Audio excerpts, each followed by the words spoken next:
Rosie, if I could get up right now and show you some of the artwork that came home for when I want to grow up, my 7-year-old did say, when I grow up, I want to be an accountant. So I would not be doing my job if I could not get at least one of my children to pursue accounting as a career. So.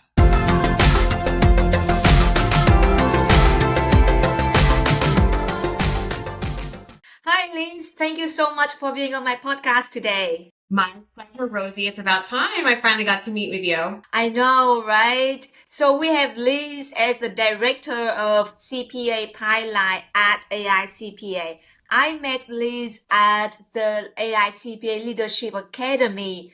Oh my God, that program is amazing. I love it. I can talk about that all day long. But Liz, today podcast interview is all about your journey. And before we dive in your CPA journey, can you introduce to the audience a little bit more about yourself? Let's, Rosie.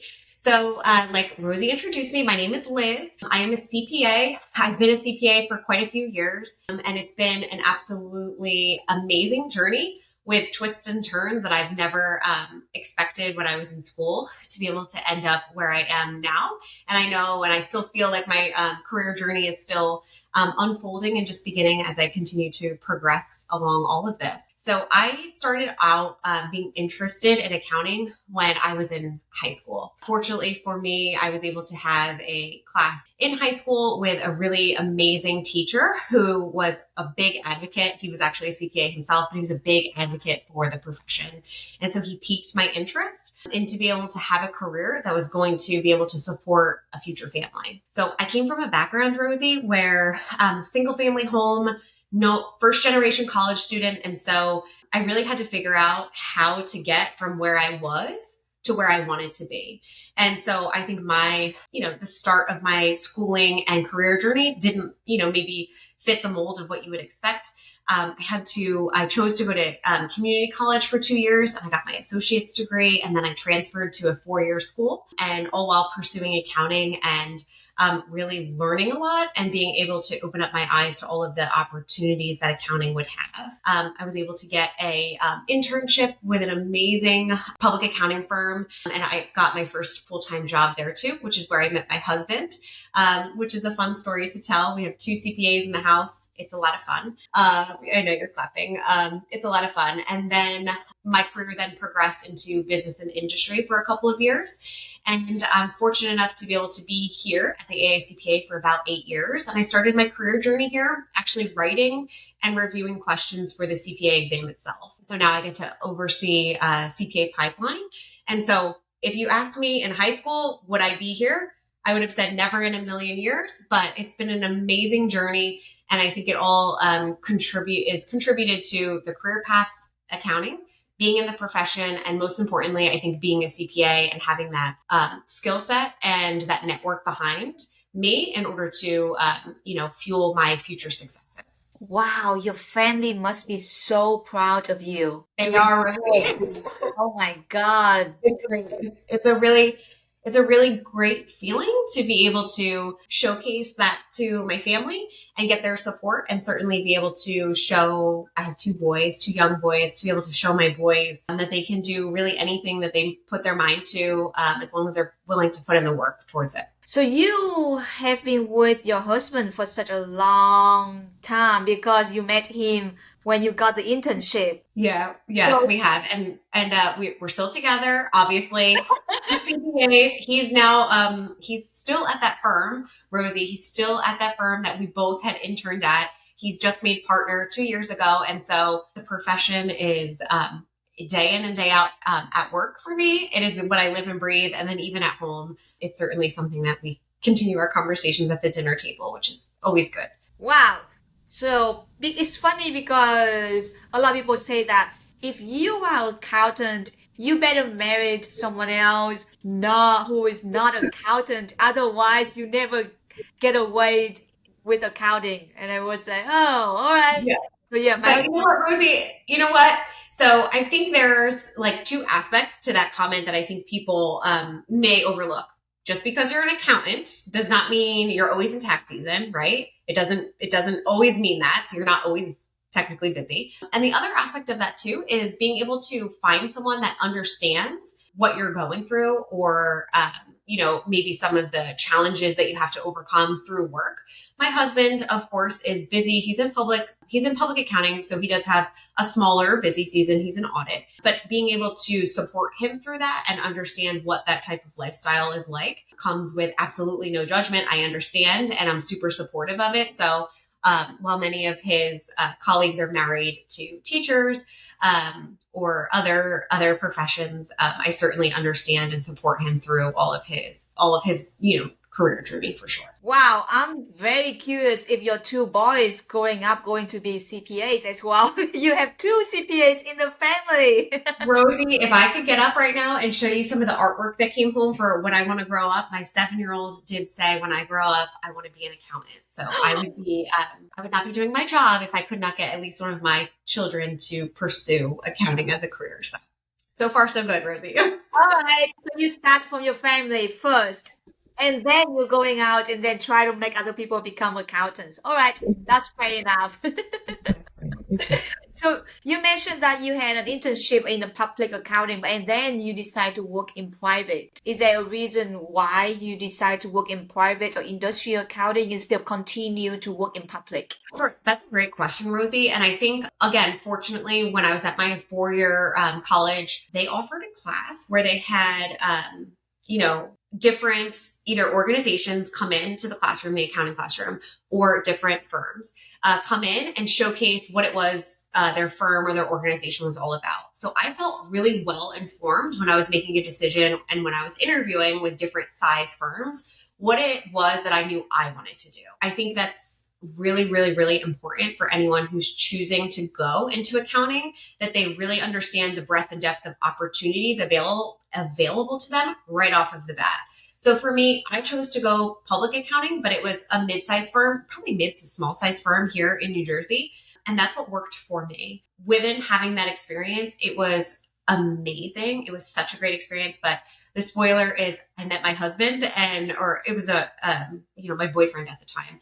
I met my boyfriend and I knew that I didn't want to continue working and we were going to progress in our relationship and we didn't want to work together. So I was more of the risk taker of the two. And I said, you know what, I think I can continue my career journey, take the skills that I've learned here and be able to find new things to do. And so I chose to go into business and industry in pharmaceuticals, medical imaging, medical life sciences, which was so incredible to take all of the knowledge I got from being in public accounting and auditing mostly, and be able to apply that into an organization and see the other side of those transactions and see the other side of challenges clients have and be able to bring my knowledge and expertise into that organization, but yet still learn so much to be able to really understand business life cycles and business decisions and, the financial planning and analysis aspect of everything that goes into running large, multinational, organizations. So being able to take that knowledge and skill set out of it was honestly an amazing experience. I'm just curious, is that because your boyfriend at that time, but husband now, decided to stay in public? And because of the lifestyle in public, you both sit down and discuss, hey, we both cannot be in public because someone need to be available to support the other person, or like someone need to take care of things around during busy season. Is that the discussion you had with your boyfriend at that time and husband now? That's a great question. That wasn't a part of our discussion or our conversation, was future planning for future family. I think the one thing that both my husband and I love how he's a part of this interview, but he's not here. The one thing that my husband and I really prioritize is our time together and our family time. And he does an amazing job, and I still continue to learn from him in holding those boundaries around there's a time for work, obviously, and there's a time for home, and trying to I don't want to say not blur those boundaries. I feel like work-life balance is a really overused term. It's really probably more so work-life integration and being able to find time and space for the items or the priorities that you have, being able to find that time and space. So that really wasn't something I was, considering or talking about, 10 years ago. But I think looking back, my choices to leave public accounting wasn't because I didn't like the lifestyle. It wasn't because I didn't think I was able to, get to where I wanted to be. it was just that I wanted to try something different. I enjoy being able to be challenged and learn new things. And so for me, that was really the only driving factor in all of that. But I think it's been a great balance for my family, for both of us to be able to be on our career paths and have great career trajectories, but also be able to balance our career aspirations with, supporting our family and being for our boys. Yeah, it's interesting that you mentioned about you like to be challenged and like to learn new things. And it is, people always think that if you work in public accounting, you learn new things every day, every busy season, even for the same client. And in private accounting, you probably just learn new things in first few months only. And pretty much after that, the cycle, the process, pretty much exactly the same, and you would not have a lot of opportunity to learn as much as in public accounting. So back to that concept, when you mentioned that you like to learn, you like to be challenged, how can you combine that what you want or what you was looking for in industry or private accounting? So you bring up a really interesting juxtapose of what people may think about something until they're actually in it, right? So I think in public accounting, there are aspects that are you're constantly learning, you're constantly building your skill set, you're constantly increasing responsibilities year over year, right? So you start just on learning cash and maybe accounts receivable, and then it builds and builds until you're in charge of the entire audit. And then you're in charge of the entire client relationship, and then you're in charge of multiple client relationships, and then you have a team you're working with, right? So like that's the career progression. And, while you may be doing similar things like an audit, you get different clients, you get different industries, you get different areas of leadership and management all tied into that. On the flip side, with business and industry, at least from my perspective and my personal experiences, it was a lot more cyclic. I can't even say the word Rosy. It was a lot more cyclicer. I'm still not saying it right. You could edit this out. It's a lot more, I've lost my train of thought now. It's gone. It's gone. You're going to have to edit that. I don't even know what I was saying. The business and industry aspect of life cycles is a lot more recurring transactions. We're always looking at it on a monthly basis, on a quarter end, it's year end. And so while everything is new and fresh when you're starting and you're learning something new, it does become, doing the same things over and over again. However, I would say, at least for, what I experienced was that if you raise your hand and you want to keep learning and you want to keep growing and you want to keep building upon your responsibilities, having that mindset and bringing that to the table will always afford you the opportunities to, again, continue to grow and learn new things. And so throughout my time in business and industry, not only did I, learn, being a specialist in fixed asset accounting, but I also took over and helped manage the shared services accounting and the KPIs and being able to do presentations to our board members that were a part of the shared services. I was able to go and be a part of, I mentioned, Rosey, that it was a medical imaging diagnostic company. So I would get to go to the sales meetings where the sales folks were getting trained on the new equipment. And so from an accounting finance lens, I was looking at it and saying, oh, well, how are they using the equipment? How are they selling the equipment? What do they need? How does this all then kind of roll back up into the work that I'm doing?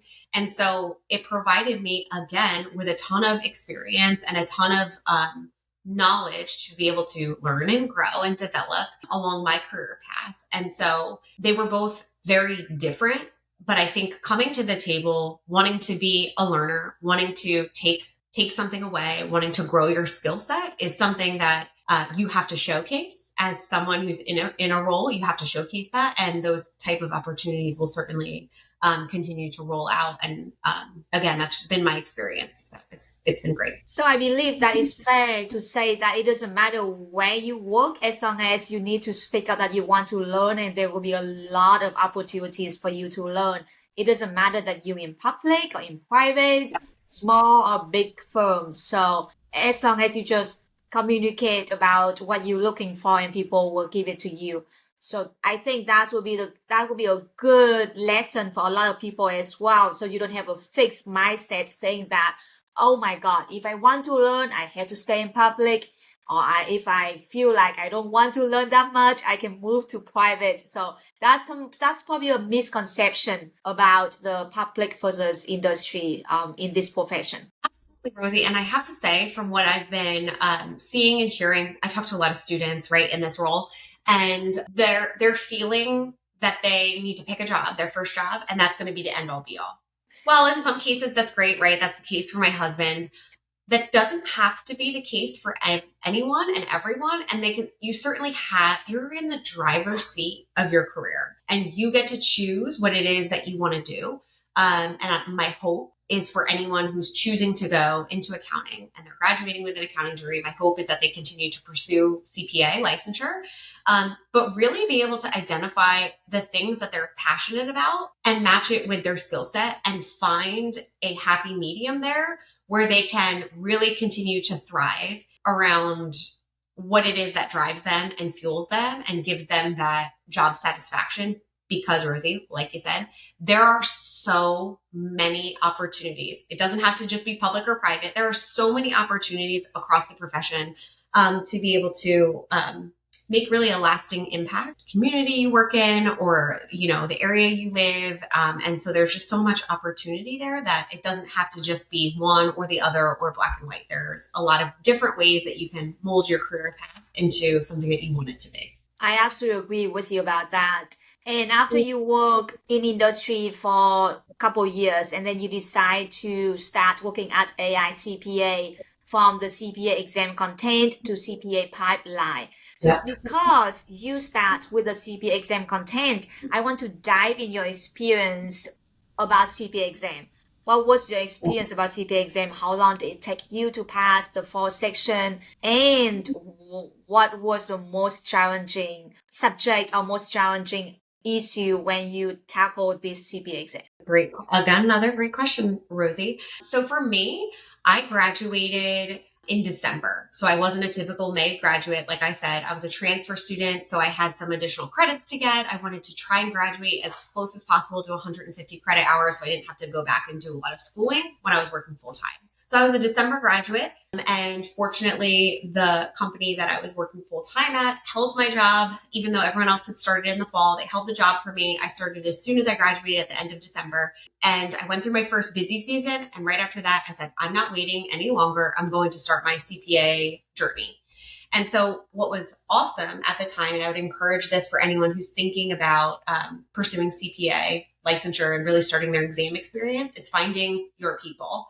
Finding your people, whether it's at your firm, your organization, through a networking group, through your friend group, or even through, if you're in school still, right? If you're in a graduate program or undergraduate program, find your people that are going to support you and they're doing it with you.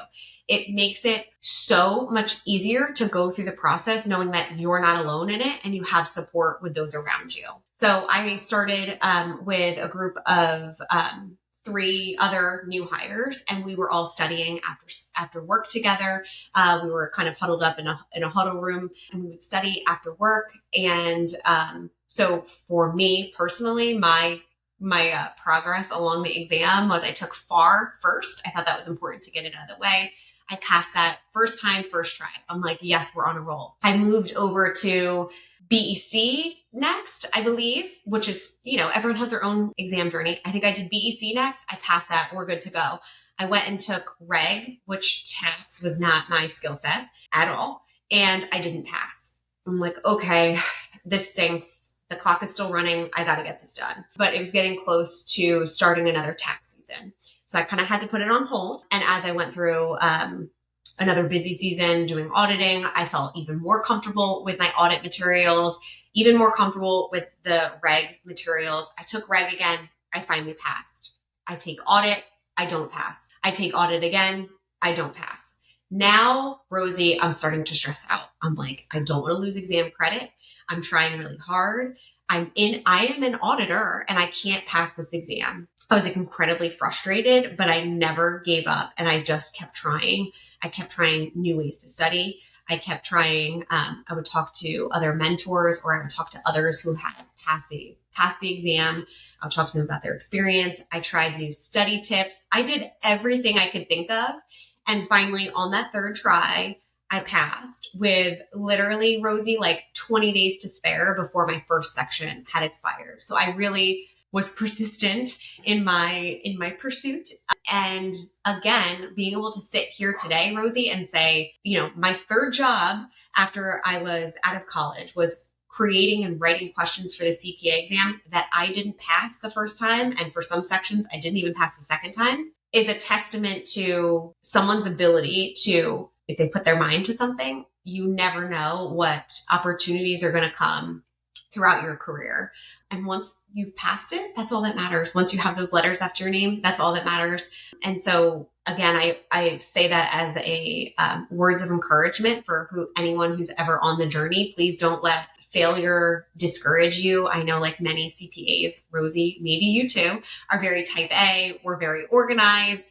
We were really, well done in school. It was straight A's. And so to be able to take an exam and feel like you failed and feel like a failure, that's really hard. But to know that that doesn't have to be the end of the story, and you get another opportunity, you change your attitude and you keep going at it. The only thing that matters is your end result and being successful in what you set out to do and never losing that, that vision of what you started, being able to finish it. So those are my words of advice to any student or candidate I certainly talk to. Oh my God, you have 20 days spare. I got 7 days.